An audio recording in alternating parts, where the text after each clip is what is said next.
Para quem não nos conhece, nós temos um canal do Anest Edu no YouTube. Então, essa aula, os detalhes da aula vão ficar gravados nesse canal do Anest Edu e vocês vão poder depois assistir ou compartilhar com alguém do interesse de vocês que queiram assistir esta palestra e esse webinar, tá bom?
Acho que já podemos, doutor, começar.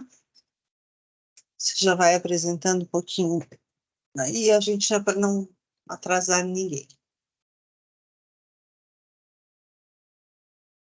Microfone.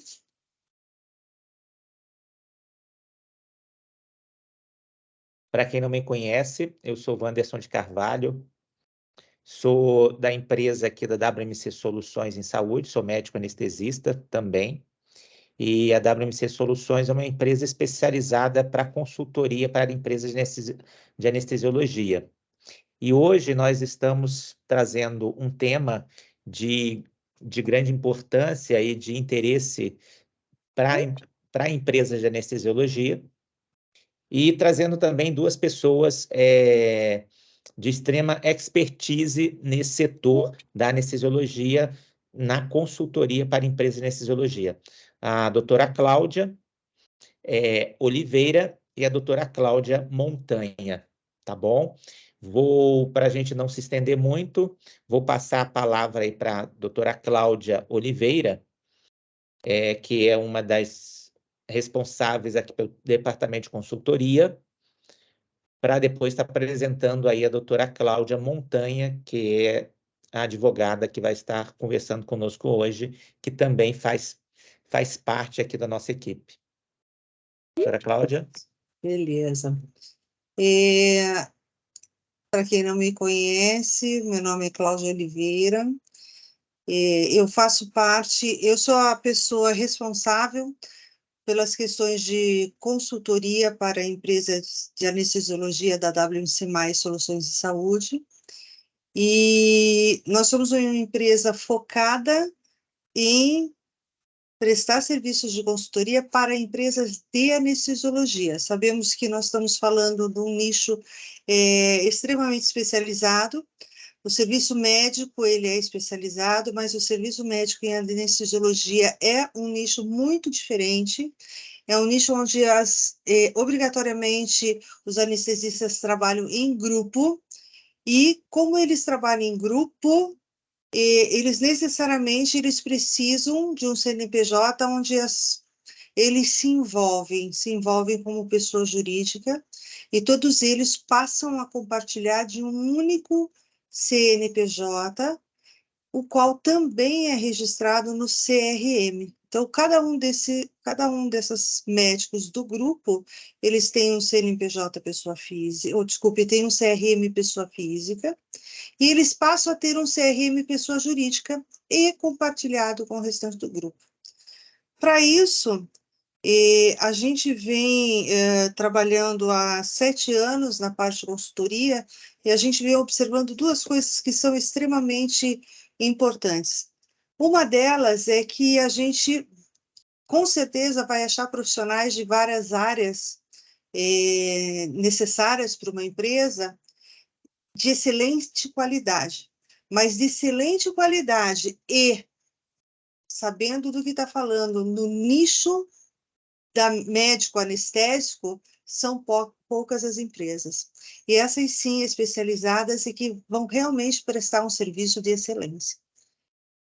E a segunda questão é assim, toda empresa de anestesiologia necessariamente precisa ter documentos que façam a base dela. E nós vamos falar do regimento interno, do estatuto e do contrato social. Apesar de ser coisas totalmente diferentes, elas estão interligadas e vão passar a trazer para esse CRMPJ, onde todos compartilham, uma identidade. E para isso, eu trouxe o escritório Montanha Alcântara, representado pela doutora Cláudia Montanha, que não só é um escritório da área jurídica de excelência, como também eles têm a expertise há mais de 20 anos no trabalho com questões da anestesiologia, com a prestação médica em anestesiologia. Então, por isso, eu acredito que vocês hoje serão abrilhantados com informações não só de excelência, juridicamente falando, mas excelência no que se refere juridicamente para e por e para empresas de anestesiologia. Doutora Cláudia, nada melhor do que a doutora para poder se apresentar. Eu peço a gentileza que você possa se apresentar e dê sequência à sua palestra, que com certeza vai trazer para os nossos médicos aí um olhar muito diferente da identidade de uma empresa. Obrigada, seja bem-vinda. Eu que agradeço, Cláudia, muito obrigada. Obrigada pelo convite, obrigada, doutor Anderson, também. Eu sou advogada já há mais de 15 anos. Fui, antes de começar os passos na advocacia, eu trabalhei no Tribunal de Justiça. Hoje eu ocupo também a diretoria da Caixa de Assistência dos Advogados, que é ligada à OAB, a seccional do Paraná. E é isso. Então, a gente vai tratar hoje de um assunto aqui de muito interesse, né, Cláudia? Então, eu só avisar a doutora que nós estamos com um pessoal de Belo Horizonte, muito obrigada, o pessoal de Londrina, Curitiba. Então, a gente tem aí um pessoal assim bem bacana aí para a gente conversar. Obrigada. Eu que agradeço. Boa noite a todos, sejam bem-vindos. Eu vou, então, já tenho aqui autorização para compartilhar a tela, né? Pode. Então, eu vou compartilhar a tela, a Cláudia vai me dizer ali se... Vou te acompanhando e vai te assessorando, doutora. Isso, vai me assessorando, para ver se aparece tudo direitinho. Já apareceu em tela, pode dar início, doutora. Tá, o tamanho tá bom também? Tá bom, tá tudo ótimo. Tudo ok. Tá legal. Então, vamos lá. Fazer uns testes aqui. Então, como foi comentado, o assunto de hoje, então, é a documentação da sua empresa, né, as diferenças e importância. E aí a gente vai tratar hoje aqui do contrato social, estatuto social e regimento interno. Eu gostaria de, inicialmente, em breves palavras, dizer para vocês que é a realização de um sonho abrir o seu próprio negócio, né? Demanda muita dedicação, demanda muita pesquisa, muito conhecimento na área que se quer atuar, muita cautela, né, antes de tudo, contratação de bons profissionais que possam auxiliar todo esse trâmite do nascimento da sociedade. E não bastasse isso, com a sociedade já funcionando, né, perfeitamente, adequando as suas atividades às inovações que são implementadas no dia a dia, e com isso promovendo essas alterações necessárias que demandam em toda a sua existência dessa empresa, exige todo esse trabalho, exige também uma boa administração e governança do negócio. Então, para quem já tem uma empresa, ou para quem está para abrir a sua própria empresa, é de fundamental importância se ater à documentação do seu negócio, tá? Que é sobre, então, o que a gente vai conversar hoje. Então, aqui a gente vai começar abordando a diferença entre contrato social e estatuto social. Então, o que vem a ser o contrato social? O contrato social, ele está para a pessoa jurídica, assim como a certidão de nascimento está para a pessoa física, tá? Ou seja, o contrato social é um documento de grande importância para a definição, então, de regras e de responsabilidades de seus sócios, além de formalizar a constituição legal da organização. Por que, então, de grande importância esse documento para a sociedade? Esse documento, ele precisa ser elaborado adequadamente na medida das necessidades da empresa. Por quê? Para que esse documento possa, então, garantir direitos e obrigações das partes envolvidas e garantir também que estejam devidamente protegidos. Além disso, esse contrato social, desde que ele seja bem elaborado, né, ele deve definir claramente a finalidade da empresa, a sua estrutura de gestão, os direitos e deveres dos sócios. E é imprescindível também esse documento prever a questão relacionada à distribuição de lucros, as responsabilidades em caso de prejuízos, as condições para entrada ou saída de novos sócios, as normas para a dissolução da empresa. Então, por isso, a tamanha importância de um documento como o contrato social. E aí, para que ele tenha validade, é necessário, então, uma vez feito o contrato social, é imprescindível levar esse documento a registro no cartório de registro civil de pessoas jurídicas, no caso de sociedade simples, ou então na junta comercial, em se tratando, então, de sociedades empresárias. Isso está lá no artigo 1150 do Código Civil. O prazo, quando a gente fala ali, então, de validade, né? O prazo para o registro do contrato social. Vocês podem me perguntar, mas quanto tempo? Eu faço lá meu contrato social, quanto tempo eu tenho para levar ele a registro? A gente tem uma norma lá no artigo 998 do Código Civil que estabelece que nos 30 dias subsequentes à sua constituição, a sociedade deverá requerer a inscrição do contrato social no registro civil das pessoas jurídicas do local de sua sede. O que isso significa? Que o prazo para levar esse contrato social a registro é, então, de 30 dias após a constituição da sociedade. Então, esse é o prazo para você levar o seu contrato social a registro uma vez ele estando pronto, tá? Uma vez constituída a sociedade. E aí eu estou falando ali, né? Vocês viram que eu falei ali de sociedade simples, falei de sociedade empresária. E a diferença, né? Qual que é a diferença entre uma e outra, né? Então, a diferença entre uma e outra é que na sociedade simples, a atividade fim, ela é desenvolvida pelos seus sócios, enquanto na sociedade empresária, a atividade econômica é realizada por meio da empresa como um todo.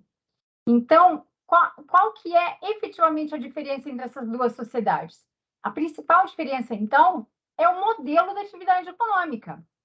O formato da sociedade simples, ela é direcionada para profissionais de natureza intelectual, científica, literária ou artística. Então, esses profissionais que exercem as mesmas atividades, eles se juntam, eles formam essa sociedade para prestar serviços de natureza científica, intelectual, sendo que eles mesmos, né, esses sócios, eles prestam, então, tais atividades que são a essência, é o objeto da sociedade. Então, esse objeto, ele é prestado, então, pelos próprios sócios, tá? Então, exemplos de sociedades simples. Nós temos, então, a sociedade de médicos, a gente tem a sociedade de advogados, de nutricionistas, de dentistas, que formam, então, essas sociedades para oferecer serviços correspondentes às suas atividades pessoais. Já nas sociedades empresárias, que são formadas por um ou mais sócios, em que prevalece a atividade empresária e comercial, o produto ou o serviço é produzido pela empresa como um todo, então não diretamente pelos sócios. Todos ali na empresa trabalham em prol do objeto contratual, tá? Então, os profissionais liberais, eles exercem atividades intelectuais e, ao exercer as suas atividades como pessoa física, eles não são considerados empresários. A sua empresa não tem caráter de sociedade empresária, mas tem sim de sociedade simples, com registro, então, no cartório de registro civil das pessoas jurídicas e não na junta comercial, tá? Aí, ali, uma vez, então, lá no final, né? Uma vez, então, feito o registro do contrato social, o que é possível fazer? Passo seguinte: solicitar, então, o CNPJ. Então, precisa do contrato social para solicitar lá o CNPJ da empresa. E também vai ser a oportunidade de providenciar, com o contrato social registrado, a inscrição municipal e estadual da empresa, como também solicitar as licenças exigidas para o funcionamento da atividade. Continuando aqui o que vem a ser o contrato social, né? É importante também salientar que o contrato social vai permitir que a empresa passe, então, a ter a sua própria conta bancária, separada da conta pessoal dos sócios. Isso é muito importante para o êxito dos negócios, né? Uma condição de suma importância para a saúde financeira da sociedade e para o sucesso do empreendimento. E o contrato social, ele também assegura aos sócios a sua responsabilidade na medida de sua participação na empresa. Isso significa que, havendo eventual prejuízo ou passivo trabalhista, né? Mesma coisa. Não a mesma coisa, prejuízo ou passivo trabalhista, que aí a questão das dívidas trabalhistas. Seja protegido o patrimônio dos seus sócios, tá? Então, eu não vou adentrar aqui agora, no tópico seguinte ali, eu vou tratar um pouquinho mais com vocês da responsabilidade dos sócios. A gente vai abordar esse assunto de uma forma um pouquinho mais abrangente. E aí, a gente está falando do contrato social. O que vem a ser, então, o estatuto social? Eu já vou adiantar para vocês que eu não vou me aprofundar na questão do estatuto social, porque vocês já vão entender. O estatuto social não é aplicável às sociedades simples, tá? Nem às sociedades, no caso, às sociedades dos médicos anestesiologistas. Vocês já vão entender. Então, o que é o estatuto social? Ele é também um documento que constitui uma sociedade. Entretanto, esse documento ele vai se aplicar às cooperativas, às sociedades anônimas e entidades sem fins lucrativos, como é o caso, por exemplo, das associações. Então, essa é a grande diferença, porque o perfil de pessoas jurídicas é outro, tá? Então, a aprovação do Estatuto Social ela é feita por meio de Assembleia Geral. Então, é bem diferenciado das sociedades simples. E para que tenha validade esse Estatuto Social, é necessário também levar ele a registro na junta comercial ou no cartório de registro civil das pessoas jurídicas, a depender ali do tipo da pessoa jurídica. Tá, voltando ali para o contrato social. Quais são, então, os requisitos do contrato social?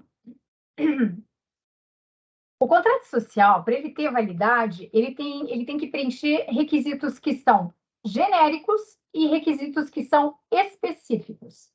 Os genéricos são aqueles requisitos que você encontra lá na validade dos atos jurídicos no direito civil.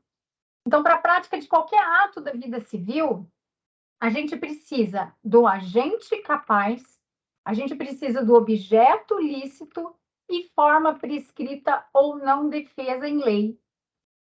Nossa, Cláudia, o que é tudo isso, né? Vamos explicar, porque a princípio parece difícil, mas não é. O que é agente capaz? Agente capaz é a aptidão que a pessoa tem para praticar os atos da vida civil. Então, o sujeito ele tem que ter capacidade plena de exercício do direito, ou seja, essa aptidão para exercer direitos e contrair obrigações na ordem civil. Então, quem é que vai ter essa aptidão?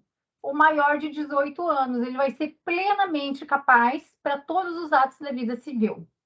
Para comprar, para negociar, para vender, para o casamento, enfim. Tudo que a gente pensar de ato praticado no cotidiano das pessoas, tá? Então, o que a gente tem ali? A gente tem que... a lei fala, né? Que são absolutamente incapazes de exercer pessoalmente os atos da vida civil, os menores de 16 anos, incapazes para certos atos ou a maneira de os exercer, que são os seguintes: os maiores de 16 e os menores de 18, os ébrios habituais, que são as pessoas que ingerem constantemente bebida alcoólica ou substâncias de efeitos análogos, e viciados em tóxico. Também são incapazes para certos atos aqueles que, por causa transitória ou permanente, não puderem exprimir a sua vontade. E são também incapazes para certos atos os pródigos. Pródigos são aquelas pessoas que dilapidam patrimônio. Eles colocam todos os bens do seu patrimônio em risco por dilapidar, por doar, por desfazer dos seus bens. E aí eu pergunto para vocês, e o menor de idade? O menor de idade, ele pode ser sócio de uma empresa? A resposta é positiva, sim.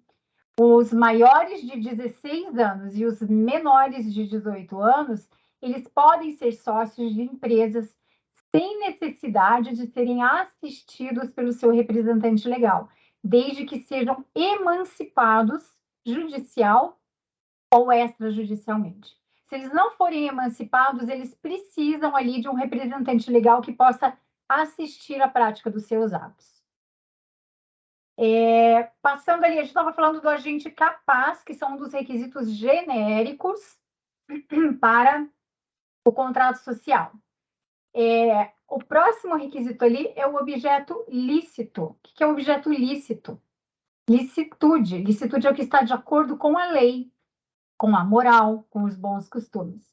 Além desse objeto que vai constar do contrato social, ser lícito, estar de acordo com a lei, ele tem que ser possível. Porque se ele não for um objeto possível de se realizar por meio da pessoa jurídica, o negócio é nulo, tá? Forma prescrita ou não defesa em lei. Mas o que é isso, né? É o último requisito, então, de validade, o requisito genérico de validade do negócio jurídico, que é a forma. Então, o que significa, né? Ser prescrita ou não defesa em lei. Tem um artigo lá no Código Civil que diz o seguinte, que é o 107. Ele diz assim: a validade da declaração de vontade não dependerá de forma especial, senão quando a lei expressamente a exigir. Já o artigo 166, também do Código Civil, diz que será nulo o negócio jurídico quando não revestir a forma estabelecida em lei ou for preterida alguma solenidade que a lei considere essencial para sua validade. Vejam que a lei, ela exige, para a celebração de alguns negócios jurídicos, uma formalidade especial. Para que isso? Para dar mais segurança a esse ato que vai ser praticado. Como é o caso, então, por exemplo, da escritura pública para a venda de um bem imóvel. Então, toda vez que se vai vender um imóvel, tem que ser providenciada, então, a escritura pública, uma formalidade exigida pela lei. Então, em resumo, se a lei exige que um ato deva se revestir de determinada forma e que não seja contrário à lei, esses requisitos têm que ser obedecidos para que não seja declarada qualquer nulidade do negócio jurídico. E entrando ali nos requisitos específicos, né, do contrato social. O que a gente precisa como requisito específico? Primeiro, a pluralidade de sócios. Trata-se de um elemento essencial sem o qual não se constitui uma sociedade. Esse termo específico da palavra em si, sociedade, quando a gente fala sociedade, eu estou me associando. Então, o que acontece? A sociedade, ela é formada, no mínimo, por 2 sócios. Mas aí eu pergunto, seria possível uma sociedade de uma pessoa só? Pode, tá? É possível sim. A Lei 14.195/2021, ela dispõe sobre a facilitação de abertura de empresas, inclusive a denominada SLU, que é a Sociedade Limitada Unipessoal. Então, esse tipo de sociedade não exige um sócio para completar essa sociedade, embora tenha o nome de sociedade, né? É uma possibilidade para as pessoas investirem no próprio negócio sem necessidade de ter um capital alto. Por que eu estou dizendo isso? Porque essa especificidade. Porque antes dela, tinha uma sociedade unipessoal anterior, designada de EIRELI, que era a Empresa Individual de Responsabilidade Limitada. Ela era prevista como a sociedade de uma pessoa só. Só que a lei exigia um capital social de 100 salários mínimos. Então, no mínimo, eu precisaria de 100 salários mínimos para dar início à minha sociedade. Então, era demasiadamente oneroso. Por quê? Porque quem está abrindo uma sociedade já tem diversas despesas, né? Diversos investimentos. E ainda tem que ter um capital social para injetar na sociedade de 100 salários mínimos. Então, estava tornando ali um pouco inviável esse tipo societário. Então, nesse formato de SLU, Sociedade Limitada Unipessoal, em caso de prejuízos, em regra, o patrimônio do sócio fica isento de qualquer responsabilidade, tá? Tendo em vista que apenas os valores que integralizam o capital social da empresa se tornam passíveis de retenção, então, para o pagamento de dívidas. Avançando ali mais um pouquinho, nos requisitos específicos. Affectio societatis. O que é isso, Cláudia? É a vontade em comum de constituir uma sociedade. Vamos falar lá de novo daquela sociedade. Eu falei dessa possibilidade de sociedade de um sócio, de uma pessoa só, mas voltando lá naquela sociedade de, no mínimo, 2 pessoas.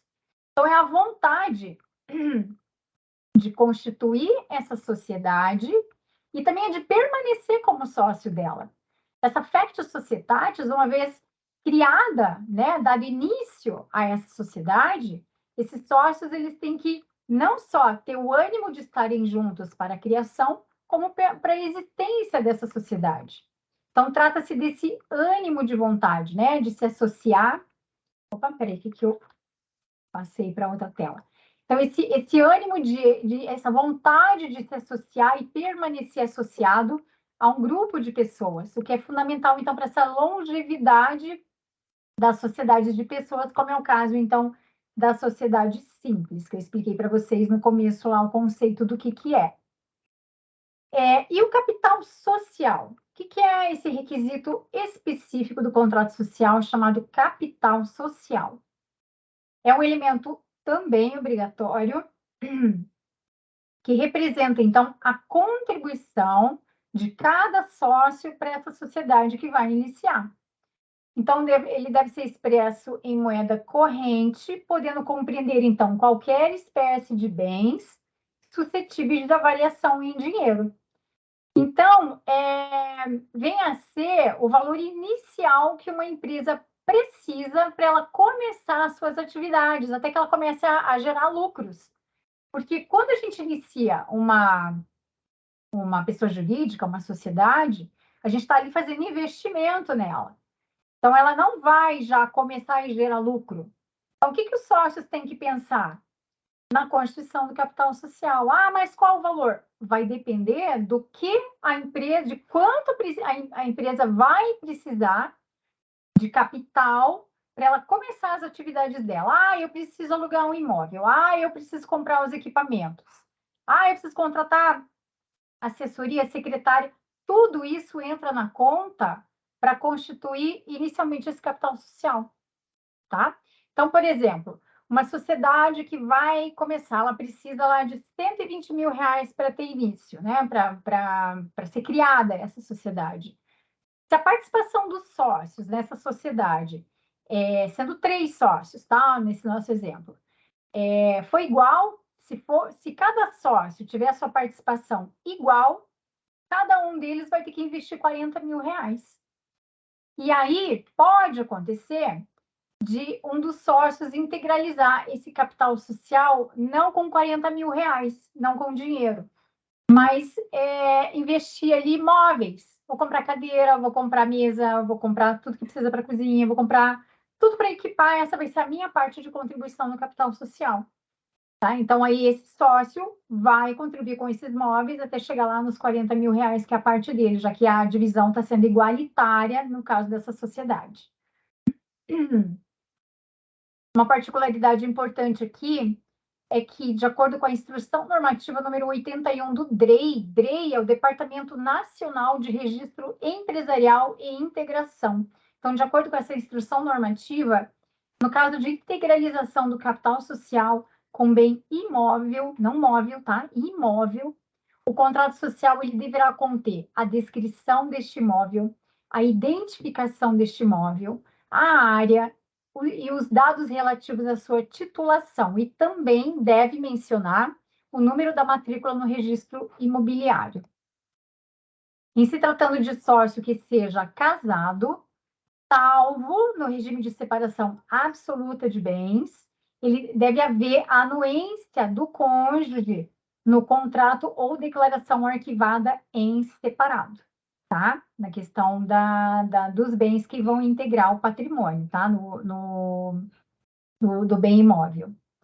E outra coisa também importante, as pessoas costumam confundir o que é capital social e o que é patrimônio da sociedade, tá? Não é a mesma coisa. O patrimônio é o conjunto de haveres e deveres da sociedade. É constituído por todos os bens e créditos, que é o patrimônio ativo, e por todos os seus débitos, que é o patrimônio passivo. Então, a gente tem uma sociedade constituída com capital. Vamos pegar o nosso exemplo lá de 120 mil reais, tá? Então, a gente tem lá a sociedade constituída com um capital social de 120 mil reais. E a gente pode ter um patrimônio constituído de valores ativos, que são os bens, os créditos, os imóveis, os móveis, e os valores passivos, que é tudo que a sociedade deve, os títulos a pagar, a folha salarial dos empregados, os impostos, etc. Então, o capital social é o 120 mil, que pode ser estático, tá? Pode alterar o capital social? Pode. Mas, geralmente, ele é estático por algum período. E ele não se modifica no dia a dia da empresa. Já o patrimônio se modifica, né? O patrimônio ele cresce na medida em que a empresa realiza operações lucrativas. Tá? Espero que tenha clareado um pouquinho para vocês.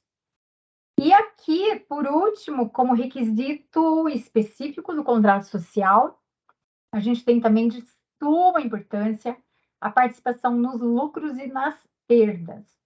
Todo sócio deverá participar dos lucros e dos prejuízos da sociedade na proporção da participação no capital social. Eu também não vou adentrar muito agora, não, que já no próximo slide ali a gente vai tratar desse assunto, então. Deixa eu ver aqui. Tá. Então, agora o conteúdo do contrato social.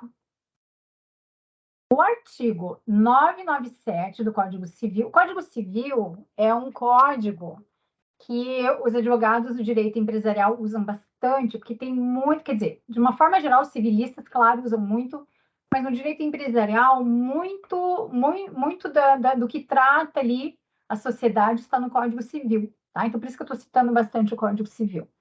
De acordo com o artigo, então, 997, o contrato social, vou pensar lá o contrato social que eu tenho ou o contrato social que eu vou constituir para a minha nova sociedade, tá? O contrato social, ele precisa ter, primeiro, nome, qualificação dos sócios. Quem são os sócios, né? A qualificação dele está lá.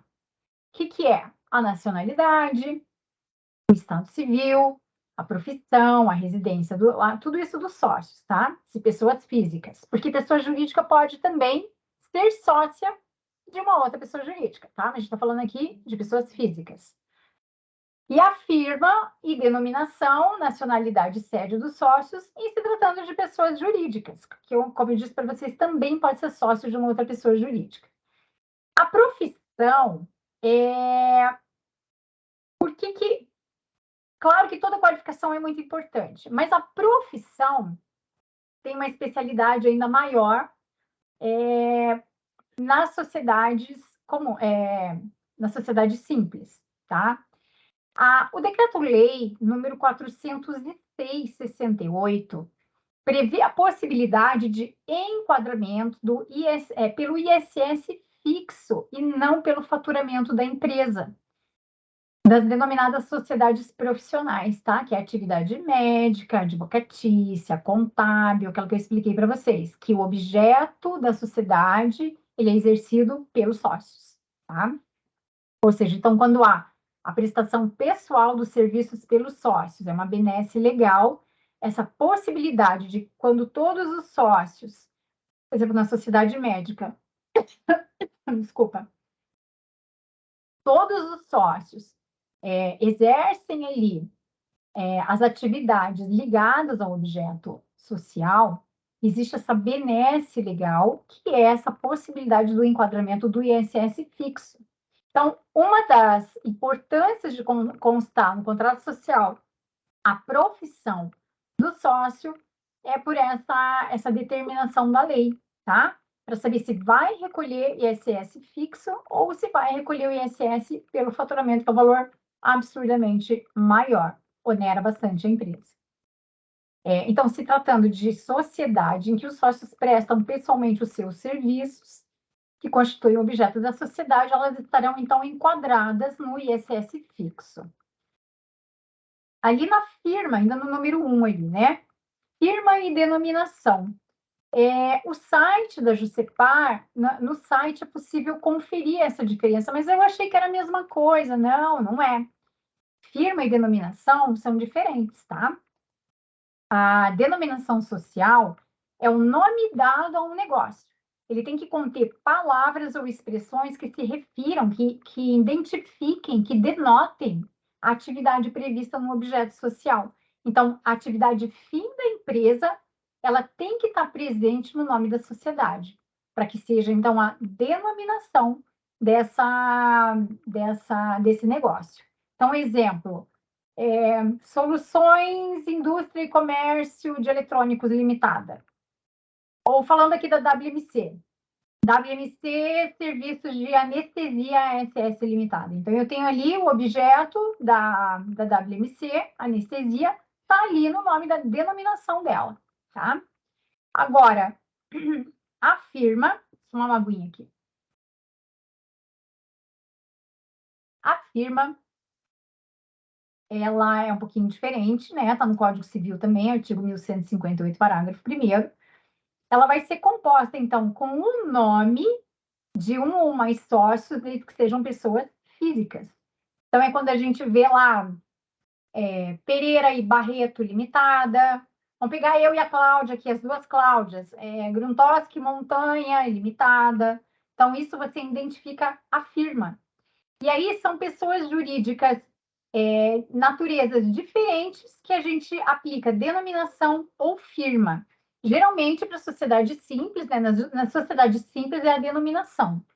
Aí, para outros tipos societários, que geralmente a responsabilidade dos sócios é ilimitada, se aplica a firma, tá? Se usa a firma por previsão legal.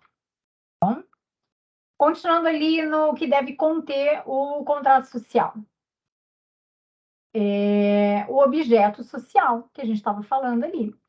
O objeto social, ele vai definir qual é o conteúdo da atividade a ser exercida pela empresa, né? Então, o objeto, como a gente conversou lá antes, né, falando dos requisitos genéricos dos negócios jurídicos, o objeto, ele não pode ser ilícito. Se ele é ilícito, ele é contrário à lei. Ele não pode ser um objeto impossível, os sócios têm que exercer ali na sua profissão o objeto da sociedade. Ele não pode ser indeterminável, ou também ele não pode ser contrário aos bons costumes, à ordem pública ou à moral, tá? Então, assim, o contrato vai ter que indicar as atividades a serem desenvolvidas pela sociedade, e essas atividades, elas são descritas por meio de códigos que integram o CNAE, né? A estrutura do CNAE, que é a Classificação Nacional de Atividades Econômicas. Está disponível no site da Receita Federal. Então, ao escolher ali a atividade que vai ser exercida pela sua empresa, escolhendo assim a classificação, né, das atividades da sua empresa, a emissão de nota fiscal dos serviços que vão ser praticados será feita de acordo com a atividade econômica descrita no contrato social, tá?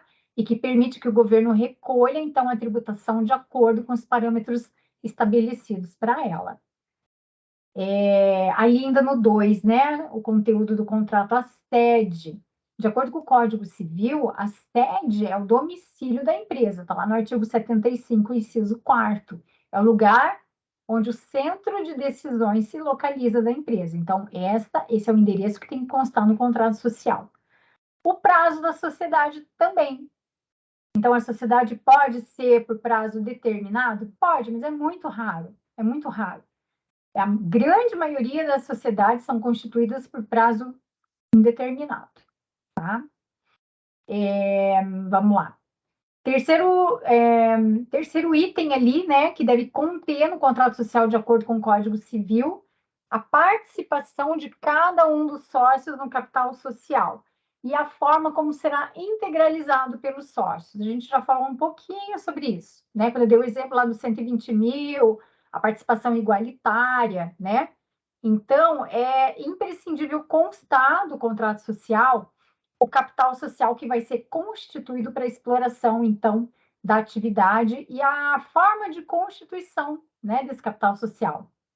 Não só em valores e bens, porque eu falei para vocês que pode ser valor, ou pode ser integralizando com um imóvel, ou com bens móveis, né?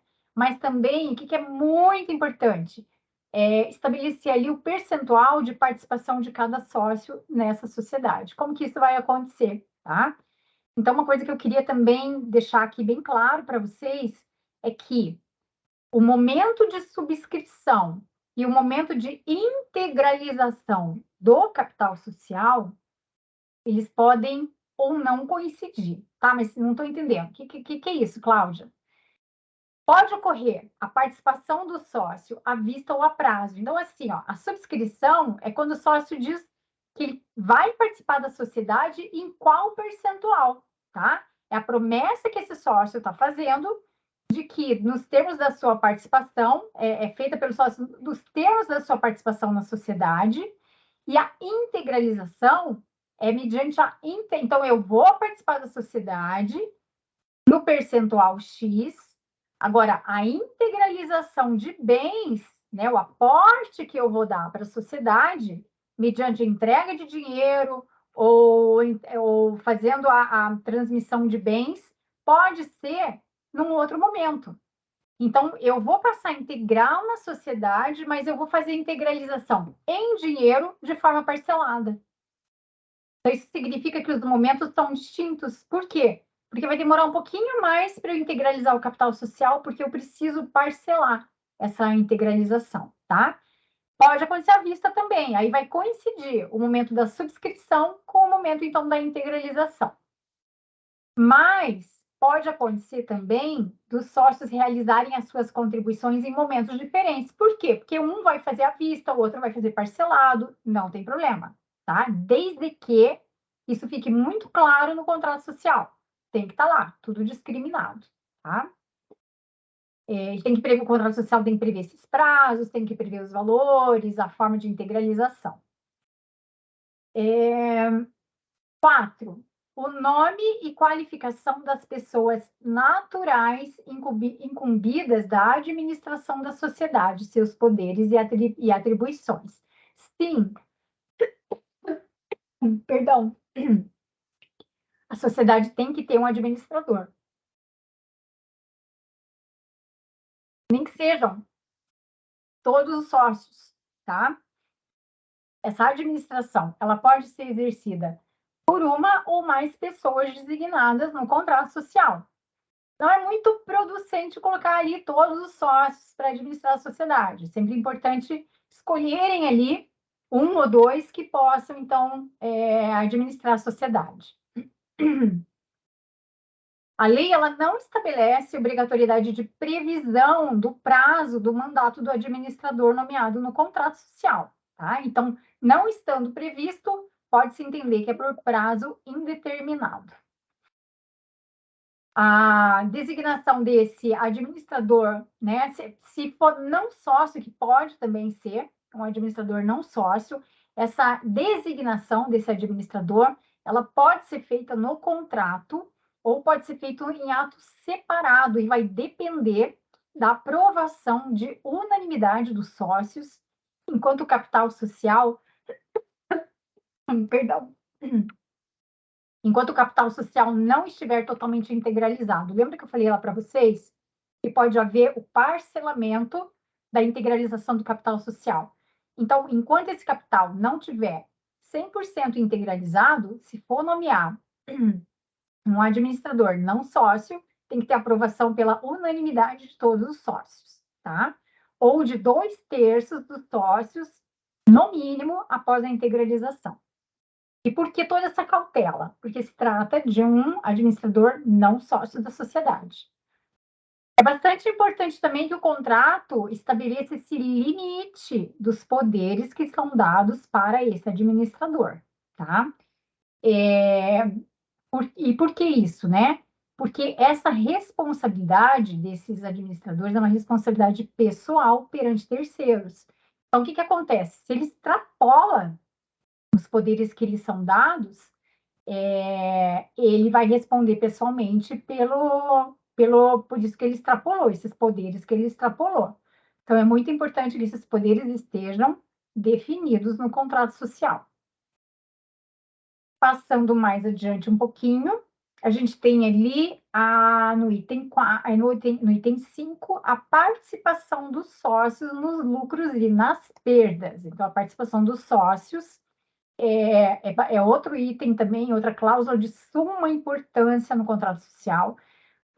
Todos os sócios têm direito de participar da distribuição dos lucros da sociedade, tá? E eles também são responsáveis pelas perdas sociais, que pode acontecer, né? De determinado mês não dar o lucro esperado e ter perdas. Então, os sócios são responsáveis também pelas perdas. Então, tanto os lucros como as perdas equivalem ao percentual de participação do sócio no contrato social. Lembra lá daquele exemplo dos 120 mil? Então, 40 mil para cada um, isso significa o quê? 33,33% para cada um. Então, tanto os lucros quanto as perdas vão equivaler ao percentual de participação do sócio no contrato social, exceto se houver disposição em contrário. Isso está na lei, artigo 1107, lá do Código Civil. Entretanto, não pode, de forma alguma, haver previsão de exclusão de algum sócio na repartição de lucros. Por quê? Porque é direito do sócio, tá? Ele participar dos lucros da sociedade. E qualquer cláusula nesse sentido, ela vai ser tida como uma cláusula abusiva e é declarada a sua nulidade. E o que é participar das perdas da sociedade? Significa contribuir suplementarmente em uma situação de necessidade de capitalização da sociedade, conforme dispõe lá o artigo 1004 do Código Civil. A lei fala também, porque a gente estava dizendo ali para vocês que nessa distribuição dos lucros, né? Mas a lei também, a distribuição dos lucros de acordo com o percentual de participação de cada sócio na sociedade.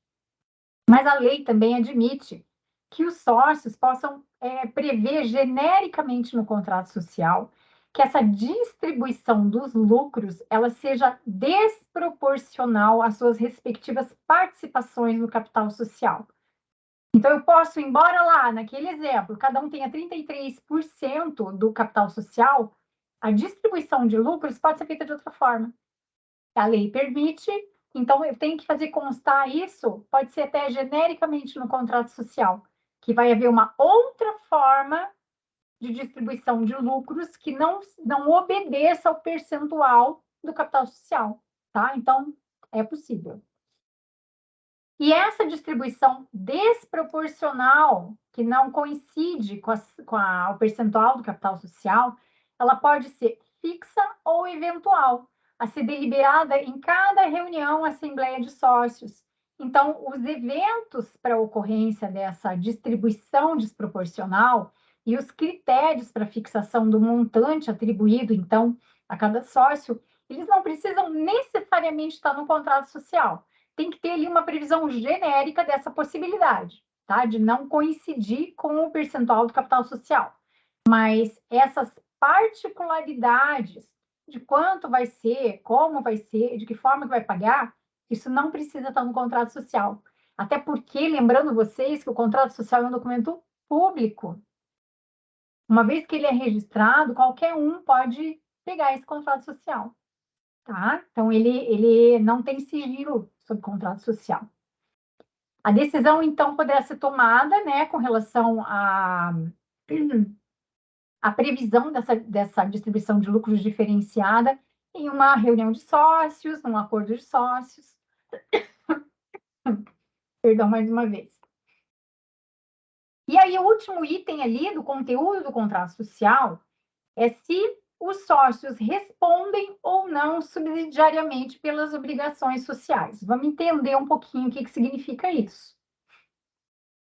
O artigo 1023 do Código Civil diz o seguinte, que se os bens da sociedade não forem suficientes para pagar as dívidas, respondem os sócios pelo saldo na proporção em que participem das perdas sociais, salvo cláusula de responsabilidade solidária. Nossa, Cláudio, isso parece grego. Vamos lá entender. Isso significa o seguinte, que os sócios, uma vez que acabou ali o patrimônio social, o capital social, não tem patrimônio, tá? Acabou o patrimônio da sociedade. Os sócios, eles vão responder pessoalmente e sem uma limitação de valor, obedecida à proporção da sua participação, então, ajustada, tá? Então, a sociedade não tem mais patrimônio e tem dívida. E aí ela está devendo lá R$1.000. Então, o sócio que tem 10%, né, de participação, ele vai nas perdas, né, porque é nos lucros e nas perdas, né? Então, aquele que tem 10% de participação, ele vai pagar R$100 por essa dívida, que é 10% de 1.000. A dívida é 1.000, 10%, R$100. E aquele que tem 90% vai pagar R$900 dessa dívida, tá? Um exemplo bem simples, com números redondinhos para vocês entenderem. Mas é possível também tornar essa responsabilidade solidária, porque a subsidiária paga a sociedade primeiro, acabou o dinheiro, vai para os sócios. Mas pode ser instituída uma responsabilidade solidária, que o sócio vai pagar, vai se responsabilizar juntamente com a sociedade, tá? Bastando inserir, então, no contrato social essa possibilidade, que eu confesso a vocês que não é muito comum uma cláusula dessa seja inserida no contrato social. E por que isso? Porque se a preferência é que a sociedade pague as dívidas com o seu patrimônio próprio. E depois, os sócios efetuam o pagamento do que for necessário para complementar de acordo com a sua participação societária. Aqui tem uma continuidade aqui que a gente fala o seguinte, aqui do conteúdo também do contrato social. É importante que o contrato social conste necessariamente a assinatura de um advogado. Isso tem previsão legal, com indicação do nome completo do advogado e o número de inscrição dele na seccional da Ordem dos Advogados do Brasil. A lei dispensa esse visto de advogado quando se trata de tipos societários, como a microempresa ou a empresa de pequeno porte, Isso está lá no artigo, na Lei 8.906 de 94, que é o Estatuto da Advocacia e a Ordem dos Advogados do Brasil, que prevê, entre aspas, os atos e contratos constitutivos de pessoas jurídicas, sob pena de nulidade, só podem ser admitidos a registro nos órgãos competentes quando visados por advogados. Fecha aspas. Não existe essa previsão legal. E a instrução normativa número 81 do DREI, que é aquele departamento que eu já mencionei para vocês, estabelece a dispensa, então, do visto de advogados no contrato social, enquadrada como microempresa e empresa de pequeno porte, tá? E aí, o que acontece? Vistando lá o advogado, aí todos os sócios, os seus representantes, vão assinar esse contrato. E essa assinatura, ela pode ser eletrônica, por meio de certificação digital pelo ICP Brasil, que é a Estrutura de Chaves Públicas Brasileiras. Outra questão importante também do contrato social é a sua publicidade, tá? Deixa eu falar aqui rapidinho para vocês. O parágrafo único do artigo 997 fala o seguinte, do Código Civil: é ineficaz em relação a terceiro qualquer pacto separado contrário ao disposto no instrumento de contrato. O que isso significa? Todos os atos da sociedade, eles precisam estar arquivados no registro competente, tá? Para ter validade contra terceiros. Então, esse é o princípio da transparência dos registros públicos, que tem por finalidade tem finalidade prática de coibir atos que atentem contra o direito de terceiros. Então, tem finalidade de proteger credores, tá? Então, qualquer pacto em separado só vai valer entre os sócios, não produzindo efeitos em relação a terceiros. Não adianta eu fazer lá um contrato, uma alteração de um contrato social, estipulando aí umas alterações na sociedade, a saída de um sócio, a entrada de outro, e não registrar.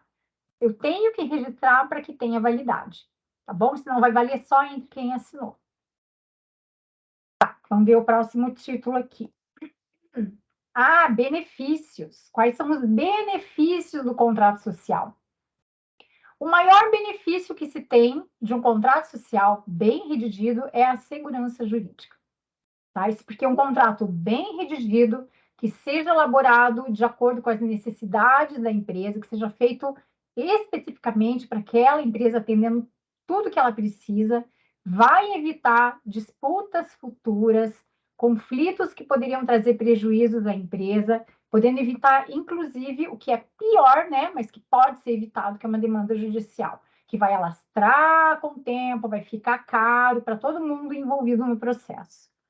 Um outro benefício do contrato social... vamos voltar lá. Um outro benefício de um contrato social bem redigido é atrair parceiros para o negócio, tá? Devido à demonstração de profissionalismo e transparência em suas cláusulas. Além disso, um contrato bem elaborado permite também que a empresa alcance os objetivos de longo prazo, a sua missão, valores, né, da empresa, para que possa, então, tá com tudo redondinho, a documentação redondinha, não ter problemas no futuro e assim conseguir focar ali na missão, visão, valores da sociedade, né? Alcançar esses objetivos de longo prazo.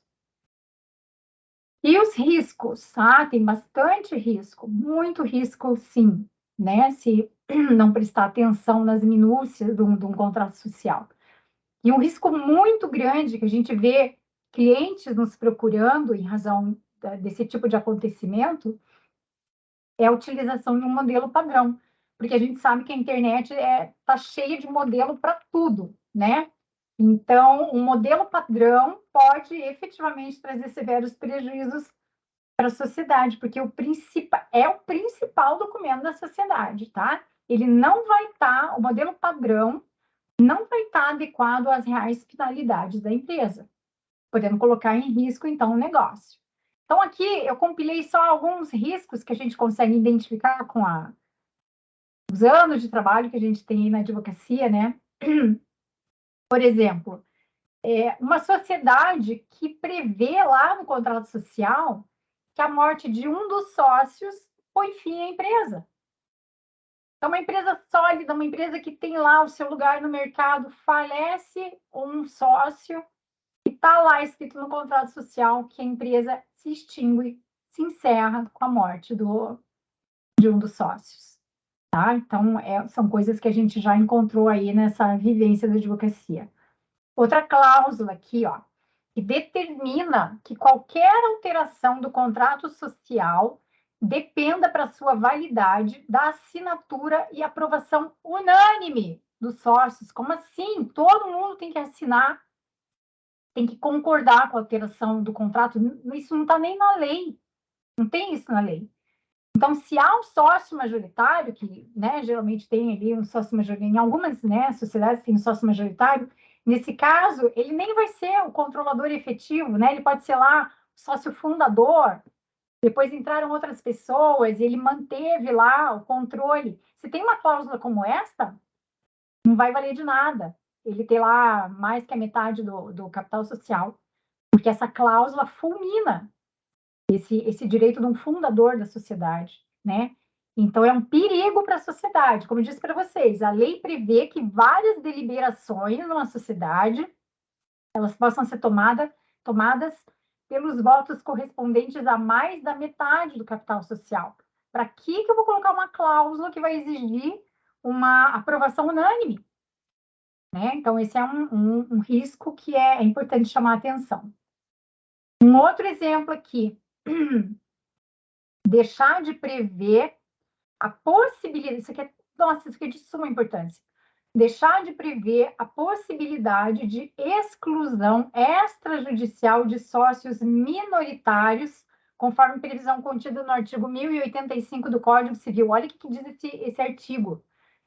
Ressalvado o disposto no artigo 1030, que é um tipo de exclusão judicial, aí tem que entrar com processo. Então, ressalvado o disposto nesse artigo, quando a maioria dos sócios representativa de mais da metade do capital social entender que um ou mais sócios estão pondo em risco a continuidade da empresa em virtude de atos de inegável gravidade,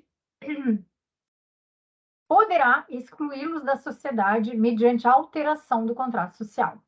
Desde que eu sublinhei, ó, desde que prevista neste contrato social a exclusão por justa causa. Tendo essa previsão no contrato social, é possível que a maioria dos sócios, se tiver ali comprovado atos graves praticados pelo sócio minoritário, que seja feita alteração do contrato social para tirar esse sócio do contrato. Tá? Então, essa é uma cláusula de muita importância num contrato social. Mais um exemplo aqui. Possibilidade ou não de ingresso dos herdeiros no quadro social. Então, o ingresso dos herdeiros pode se dar ou por acordo entre os sócios que remanescem na sociedade, ou se houver previsão expressa no contrato social. Então, tem que pensar muito bem nessa cláusula, porque a morte de um dos sócios, se constar lá essa possibilidade de ingressar herdeiros, os filhos, né, tendo filhos, eles vão ingressar no contrato social. É uma coisa boa para a sociedade? Não é boa para a sociedade? Para vocês verem, terem uma ideia da minúcia que é redigir um contrato social. É assim, um universo, uma universidade, uma universalidade de informações que tem que parar para pensar e fazer no molde na medida do que essa sociedade necessita, do que esses sócios necessitam, que essa sociedade necessita, né? E aqui acho que é um último exemplo que eu estou dando aqui, aquela possibilidade de distribuição de lucros de forma desproporcional, tá? Se não tiver constando do contrato social, a distribuição dos lucros e perdas deve ocorrer na proporção das respectivas cotas, tá? Nem que seja en passant, mas essa é genérico, né? Essa informação tem que constar do contrato social. Como eu disse para vocês, as particularidades vão constar lá do acordo de sócios, num documento separado, que é uma informação bem privativa dos sócios, né? Mas que haja essa menção de forma genérica no contrato social. Falando aqui para vocês rapidinho também do conteúdo do Estatuto Social, mas só para vocês entenderem mais rapidinho, sem passar rapidinho, sem perder muito tempo. Nos Doutora termos do artigo... Cláudia, só um Oi? instantinho. Só complementar que o contrato social é o que vai reger o CRM pessoa jurídica deles diante do CRM também, né? Ah, sim, aham. Né? O CRM pessoa jurídica é o contrato social que vai dar essa possibilidade do registro e vai manter toda a ordem e o contexto, né? Isso Nesse mesmo. sentido. Uhum. A gente já utilizou 50 minutos do seu horário, tá? Eu estou acabando, tá? Não, tranquilo. Não. Pode acabar tranquilamente. Quer que Obrigada. pule alguma coisa para finalizar? Tranquilo. Não, mas eu estou realmente isso. já vou me encaminhar para o teu regimento interno ainda, né? Não, tranquilo. Mas eu estou acabando.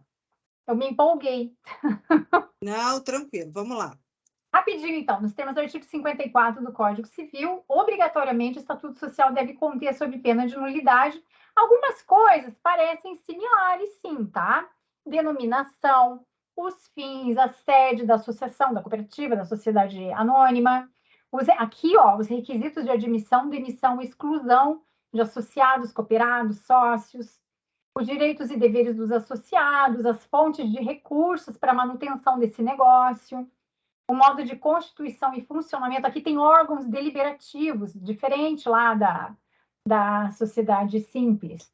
As condições para alteração das disposições estatutárias. Aqui essas alterações elas são feitas por meio de assembleia, votação entre todos, né? E, por fim, a forma de gestão administrativa e aprovação das respectivas contas. Então, realmente rapidinho. Aqui agora, pontos em comum do contrato social e do estatuto social. Rapidinho também, porque a gente já falou sobre isso.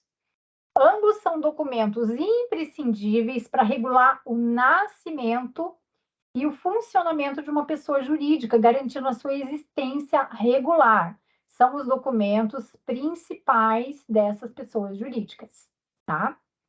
O registro, então, é o ato que dá início à personalidade jurídica. Para que uma sociedade se torne pessoa jurídica, mais que necessário que inscreva o seu contrato social no cartório de registro civil ou na junta comercial, como eu disse, em se tratando de sociedade simples ou empresária. E o mesmo acontece com o estatuto social. Tem que ser registrado também. Assim, estando regularmente constituída, a sociedade adquire personalidade totalmente distinta de seus sócios, com autonomia patrimonial. Diferenças entre contrato social e estatuto social. Conquanto haja uma certa semelhança, até pelo nome ali, né, e fins muito parecidos, os documentos são diferentes. E as principais diferenças se encontram ali nos tipos societários. Quando o estatuto social vai reger cooperativas, sociedades por ações e entidades sem fins lucrativos, o contrato social é o documento que vai reger os demais tipos societários, tá? E é possível alterar um contrato social ou um estatuto social? Sim, é possível, é plenamente possível a qualquer momento em que houver alteração do conteúdo de alguma cláusula do contrato social. Então, por exemplo, saída e ingresso de sócio. A alteração contratual, ela deve ser registrada no mesmo local onde foi registrado o contrato social. E com relação ao estatuto, é possível também a sua alteração, sempre mediante aprovação por Assembleia Geral designada para este fim. Tá? Vai ser Assembleia Geral Extraordinária. E aqui, finalizando, com relação a nessa parte do contrato social e do estatuto social, com relação ao contrato social, o artigo 1076 é um artigo de suma importância no Código Civil, prevê o quórum necessário para deliberação dos sócios em caso de alteração do contrato social. Então, a depender de qual vai ser a matéria que vai ser tratada para alteração, vai ser o quórum para votação, tá? Isso aqui eu não vou citar aqui, porque eu ia me delongar demais, mas para vocês entenderem que tem ali a deliberação, o quórum necessário para deliberação, dependendo do assunto. E, enfim, o regimento interno. Então, o regimento interno, o que é esse documento, né? O regimento interno é um compilado de regras determinadas pela empresa e que devem ser seguidas pelos profissionais que lhe prestam serviços. Qual é a finalidade desse regimento interno? É estabelecer um bom funcionamento do negócio, proporcionando maior clareza a respeito dos processos e rotinas internas, sendo utilizado como forma de alcançar um nível mais elevado de padronização dos serviços e não pode, de forma alguma, contrariar nem a lei, nem acordo coletivo de trabalho e nem convenção coletiva de trabalho. O regimento interno, ele vem aonde a legislação não chega. Veja que a lei não consegue prever tudo, né, para uma sociedade. E tem particularidades ali que são diferentes entre uma empresa e outra. Aí entra o regimento interno para reger essas situações bem particulares entre os sócios, entre os funcionários, os empregados, os médicos, a forma de trabalho dos médicos. Já vou falar aqui também rapidinho para vocês como é que é. Então, ele assume grande importância no caso de alteração de sócios e de empregados dentro da empresa. Por quê? Porque as normas já estão pré-definidas, tanto para aquele que vai sair, quanto para aquele que vai entrar. Tá? Então, está todo o regramento lá de funcionamento da empresa, nas suas particularidades. Ele deve conter uma linguagem simples, clara e objetiva, e depois de pronto, ele deve ser distribuído entre todos, entre os sócios, entre os funcionários, que devem dar ciência do seu recebimento e do conhecimento do seu conteúdo, tá? Se comprometendo a cumprir esse regimento interno em sua integralidade. E qual a importância do regimento interno para a empresa, para os sócios e para os funcionários? Para a empresa, é uma forma estratégica de organização dos processos internos e de tarefas, o que pode aumentar a produtividade e evitar diversas situações problemáticas para o negócio. Então, vejam, o regimento interno, ele constitui um instrumento de consulta útil no dia a dia da empresa, tá? Ele é hábil para direcionar os sócios a tomada de decisão sobre eventuais situações internas na empresa. E ele se difere do contrato social e do estatuto social completamente. Esses últimos, como eu disse para vocês, eles consistem no ato de constituição das sociedades e das associações cooperativas, enquanto que o regimento interno, ele vai disciplinar relações internas entre os integrantes da sociedade. Enquanto o contrato social e o estatuto social constituem documentos obrigatórios das pessoas jurídicas, o regimento interno ele não tem caráter obrigatório, tá? Embora ele seja fundamental para o contínuo avanço da empresa. É um documento que, além dele não ser obrigatório, você também não registra o regimento interno, tá? Então, para a empresa, essa forma estratégica de organização, que pode aumentar a produtividade. E para os sócios, qual que é a importância para os sócios? Principalmente para uma sociedade de anestesiologia, é de fundamental importância um regimento interno, porque é o documento que vai conter normas sobre as funções do coordenador de serviços, que é imprescindível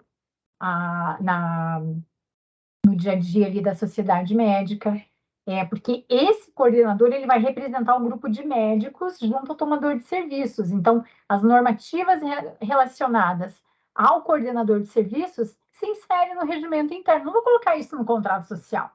Não faz sentido colocar isso no contrato social.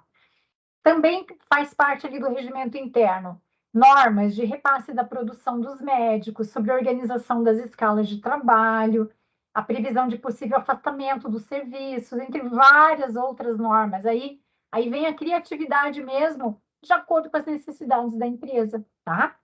Para os funcionários, qual é a importância do regimento interno? É uma bússola orientadora. O funcionário pode chegar até a descumprir a lei num regramento, né? Vamos dizer, um regramento, por simples falta de conhecimento, ou então por não saber agir em determinada situação ocorrida dentro da empresa. Se isso tem previsão ali no regimento interno, quando ocorrer a situação, vai ser muito mais fácil para esse funcionário, né? Saber lidar com a situação, porque ela vai estar descrita no regimento interno. Quais as cláusulas que podem constar do regimento interno?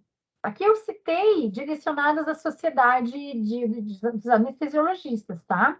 Regras sobre direitos e deveres dos sócios, forma de recebimento da produção, descrição de cargos e funções, regras sobre coordenadoria dos serviços, vestimentas em determinados tomadores de serviço, crachá, o jaleco, enfim. Aí é uma amplitude que pode ser discriminada. regras sobre infrações administrativas na sociedade, né, e penalidades, entre diversas outras. Aqui eu estou falando dos sócios, tem toda a parte dos funcionários também, que pode ser inserida nesse regimento interno. Quais as cláusulas que não podem constar no regimento interno? Aqui, o artigo da CLT diz, perdão, diz que as relações contratuais de trabalho podem ser objeto de livre estipulação entre as partes interessadas, em tudo quanto não contravenha as disposições de proteção ao trabalho, os contratos coletivos e as decisões de autoridades competentes. Então, o regimento interno, ele pode tratar de qualquer regra interna da empresa, desde que não fira as leis, os instrumentos normativos, os atos de autoridade competente, nem mesmo a ética e os bons costumes. Então, o regimento tem que ter a linguagem simples, clara, objetiva, e depois de pronto, ele tem que ser distribuído aos sócios e funcionários, que tem que dar ciência do seu recebimento e conhecimento. Acho que isso aqui até repetiu outra folha lá, e eu peço perdão para vocês. Benefícios do regimento interno. É um documento mais flexível e passível de alteração quando for necessário para melhorar o funcionamento da organização. Reduz a transgressão de regras de comportamento, porque o colaborador vai saber agir em determinadas situações que possam estar previstas no regimento interno e que não estão na lei, tornando o ambiente mais saudável e agradável a todos os integrantes da empresa. E é um auxílio também na retenção de talentos, porque pode haver um interesse maior na permanência de um colaborador de uma sociedade melhor organizada e com regras claras. Agora sim, me encaminhando para o final, Cláudia. Eu queria só uma curiosidade aqui que eu queria relatar para vocês, a realidade atual do nosso país, tá? Bem rapidinho. De acordo com o site Consultor Jurídico, em maio de 2023, a sociedade limitada é o tipo mais popular no Brasil, desde grandes indústrias até pequenos comércios. Há cerca de 6 milhões de sociedades empresárias ativas no Brasil.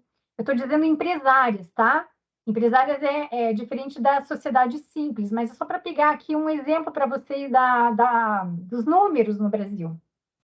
Sendo que 5,9 milhões são limitadas, ou seja, 100 mil são outros tipos societários, mas a grande maioria, a vasta maioria, são as sociedades limitadas. Em torno de 85% dessas sociedades, elas são formadas por 2 sócios apenas. E aqui que vem a grande importância dessas informações. Grande parte dessas empresas possuem contrato social muito simples e mal redigidos. Então, concluindo já, Cláudia, meu último slide aqui, a gente pode dizer que o contrato social é efetivamente o documento mais importante da empresa, não tem como não se preocupar com ele no momento da constituição da empresa, ou até mesmo com as alterações que se façam necessárias durante toda a vida da empresa, alterações essas que advêm do dia a dia, né, ali da empresa, e que pode trazer problemas futuros que possam demandar custos infinitamente maiores. A gente sabe que o empresário que está ali acaba ali procurando uma alternativa menos custosa quando vai iniciar a sua empresa. A gente sabe que ele está preocupado ali com a atividade em si, dando importância ali para esse início da sua atividade, ou com a empresa já em funcionamento, ele está com foco no lucro, no seu faturamento, os clientes. Então, a gente sabe que ao abrir uma empresa também, os custos são enormes, como a gente falou, né? E muitas vezes não sobra um capital para aplicar numa boa assessoria para a redação de um bom contrato social que seja completo, que traga segurança e possa atender a todas as necessidades da empresa. Mas para garantir que os documentos, então, da empresa sejam bem redigidos,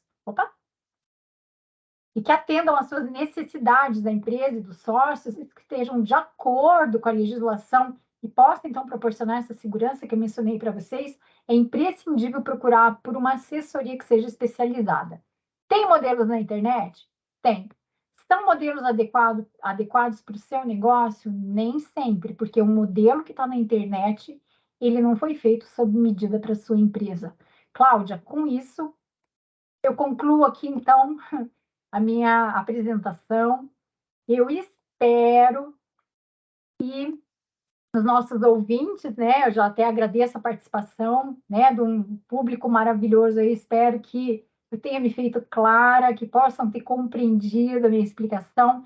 E eu fico aqui à disposição, Cláudia, porque foi necessário poder sanar alguma dúvida e já vou esclarecer. Se eu não conseguir sanar a dúvida, eu mando depois por escrito, né? Pego ali o e-mail, o WhatsApp, e a gente continua a conversa para solucionar todas as dúvidas aí que possam aparecer. Doutora Cláudia, eu gostaria de agradecer imensamente esse tipo de esclarecimento e colocar assim, teve uma ocasião numa aula de gestão que eu estava na minha pós, e o professor estava falando sobre todas as questões, por exemplo, tributárias, tá? Aí ele falava, eu disse, meu Jesus, eu não vou saber nunca fazer isso. Aí ele falou, você não precisa saber fazer, mas você precisa saber que isso existe, é importante, é fundamental e é o dorso principal de todo o teu trabalho numa sociedade.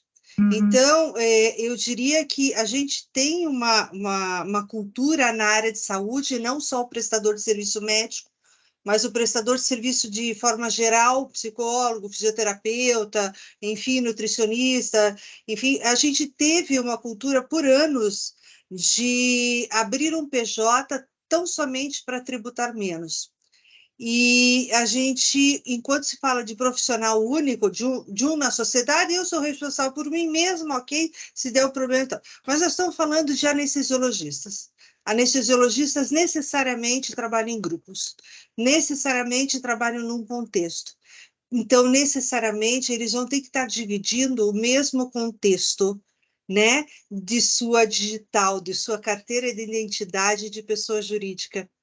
E, com isso, redigir bem e ter alguém auxiliando que seja da área e que conheça é fundamental para não ter risco, não só no seu movimento da pessoa jurídica, mas para não arrolar os seus bens de pessoa física neste movimento e ter prejuízos homéricos aí de forma que não há necessidade. E o regimento interno é tão somente um complementador, né, de tudo isso. Uma coisa também, só pegar um gancho ali que você falou, o que acontece? O médico vai começar, ele entra numa sociedade, ou no início dela, ou nela já existindo, mas vamos supor ali um grupo novo de médicos que está constituindo uma sociedade. Eles querem focar, estão com sede de trabalhar, e clientela, e cuidar dos pacientes, e o seu lucro, e o seu faturamento. Eles têm que lembrar que eles têm uma pessoa jurídica, eles têm um ente ali, que eles precisam cuidar, que é separado dos sócios. Essa sociedade, ela tem que ser gerida. Tem até, né, vocês estão, eu mega indico aí a WMC para esses profissionais que não compreendem, a grande maioria não compreende que precisa dessa gestão. A gestão vai acompanhar toda a evolução da sociedade. Se não tomar cuidado com esses processos de gestão, essa sociedade pode tender a ficar ali congelada no tempo. Então, precisa estar sempre preocupado com todos esses processos, esses procedimentos, para evoluir essa parte administrativa, financeira, de toda da empresa como um todo, né? Cuidar desse ser que é a pessoa jurídica. E eu devo colocar um ponto que é muito interessante, é muito comum que esses agrupamentos de anestesiologistas, um tenha no seu PC, no seu Note ou PC, as escalas, o outro tem os materiais contábeis, o material contábil está no contador, o material jurídico está lá no advogado, a escala está no computador de um, o regimento está no computador de outro. Gente, a identidade tem que estar num banco de dados onde todos tenham acesso a qualquer momento, porque coisas adversas podem acontecer, a gente não quer que aconteça, mas pode acontecer, e quando acontece, a bagunça é grande, porque está uma coisa, um pedaço em cada lugar. Então, a pessoa jurídica tem que ser encarada como é uma pessoa. É uma pessoa que tem identidade, é uma pessoa que tem registro, é uma pessoa que tem que ter os seus arquivos, é uma pessoa que tem que ser organizada, porque enquanto não der nada, está tudo certo, mas se der alguma coisa, você vai ter um problema com o resto da sua vida. Né, doutora? É uma coisa muito, muito bacana. Eu vou abrir a perguntas, para quem quiser, por gentileza, ponha as perguntas no chat. Para quem depois tiver algum tipo de questionamento, eu já deixei lá o contato, o nosso e-mail, para que vocês entrem em contato. Esse material, essa aula, ela vai estar disponibilizada, né? Essa palestra, ela vai estar disponibilizada no nosso canal de YouTube, né? Doutor Anderson, o senhor gostaria de falar alguma coisa? Primeiramente, meus parabéns para a Cláudia. Como a gente já conhece, né? É excelente no que faz, super dedicada e aplica sempre o amor na profissão, em tudo, né? É uma advogada totalmente diferenciada. Nós conhecemos milhares de advogados e sabemos que eles não são assim. A sua dedicação é total, é 100%, e realmente entrega aquilo que promete e às vezes entrega até mais. Obrigada, doutor Anderson. Me sinto Mas muito honrada, viu, com essas palavras. Muito obrigada. falei de coração e verdadeiro, né? Porque sou cliente e trabalhamos juntos aí por, né, uns quase 10 anos, né? Então a gente já conhece outros trabalhos também, que não é só da empresa, né? Trabalhos pessoais também, que a gente sempre precisa, né? Mas nosso muito obrigado aí por você estar palestrando e aproveitando aí o pessoal que está aí junto conosco. Nós temos equipes aqui, pessoas que têm empresas de anestesiologia e também talvez teria perguntas para fazer. A gente gostaria de saber aí se há alguém querendo fazer alguma pergunta, a gente está aberto aqui para responder essas perguntas e para vocês aproveitarem aí a Cláudia, né? As duas Cláudias aí para fazer as perguntas relacionadas a dúvidas que vocês têm nos serviços de anestesiologia que vocês frequentam, né? Sobre essas documentações. Doutor Anderson, também pode acontecer que alguns, né, dos participantes, depois que terminar, lembra, poxa, tinha uma pergunta assim, podia ter feito. Envia para a WMC, envia para vocês e encaminham para nós que a gente responde. Isso Ao nosso mesmo. escritório. A gente tem como fazer essas perguntas. A nossa consultoria, ela abrange todos os segmentos de uma empresa, tá? Seja jurídica, contábil, seja questão de segurança e qualidade, governança clínica. A gente tem vários profissionais parceiros que trabalham junto com a gente, promovendo os melhores condições para que essa pessoa que é jurídica, ela seja bem alimentada, ela crie um corpo saudável e permaneça fazendo o bem, não tendo um prejuízo para os seus sócios, tá? Enquanto não se faz as perguntas, eu só quero aproveitar e complementar que o nosso próximo encontro, no dia 9/10, vai falar sobre a reforma tributária, gente, a reforma tributária e o impacto que isso vai gerar no prestador de serviço da área de saúde, prestador de serviço da empresa de anestesiologia, o impacto do que isso vai impactar nos negócios em saúde, de que forma isso está acontecendo, quais são as novidades. Existem novidades saindo diariamente sobre esse assunto, então o nosso próximo encontro vai ser dentro dessa medida, e o que a doutora Cláudia falou, não tenha dúvida agora, surgiu depois, manda, a gente passa para a doutora Cláudia, ela faz toda a consulta e envia direto para vocês, tá, gente? A gente quer aqui fazer com que esse nicho, que é um nicho tão específico, um nicho que requer um olhar tão fino de todas essas áreas, tenha as informações que precisam de forma técnica, de forma elevada, e que porque vocês são excelentes no que fazem e precisam de pessoas que tenham excelência para melhorar mais ainda aquilo que vocês querem solidificar no mercado de trabalho na área da saúde, tá, gente? E sempre atuando de forma preventiva, né? Isso é o que há de melhor. A gente verifica que as empresas que adotaram essa forma de atuação de forma preventiva evitaram muitos problemas no futuro. Eu tenho uma pergunta aqui, doutora Cláudia, eu vou abrir aqui. O que protege um grupo de anestesiologia na atividade do exercício junto à instituição hospitalar? Contrato social e regimento?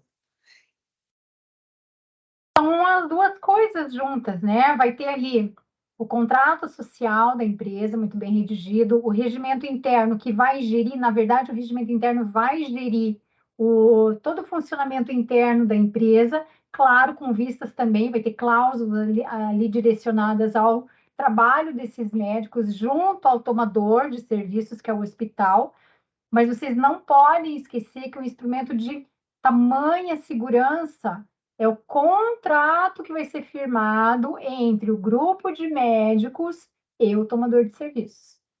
Tá? A gente vê muitos médicos trabalhando na informalidade, sem a existência desse contrato de prestação de serviços. É imprescindível formalizar. Por meio da formalização desse contrato, vocês conseguem estipular ali cláusula de penalidade para demora do repasse dos valores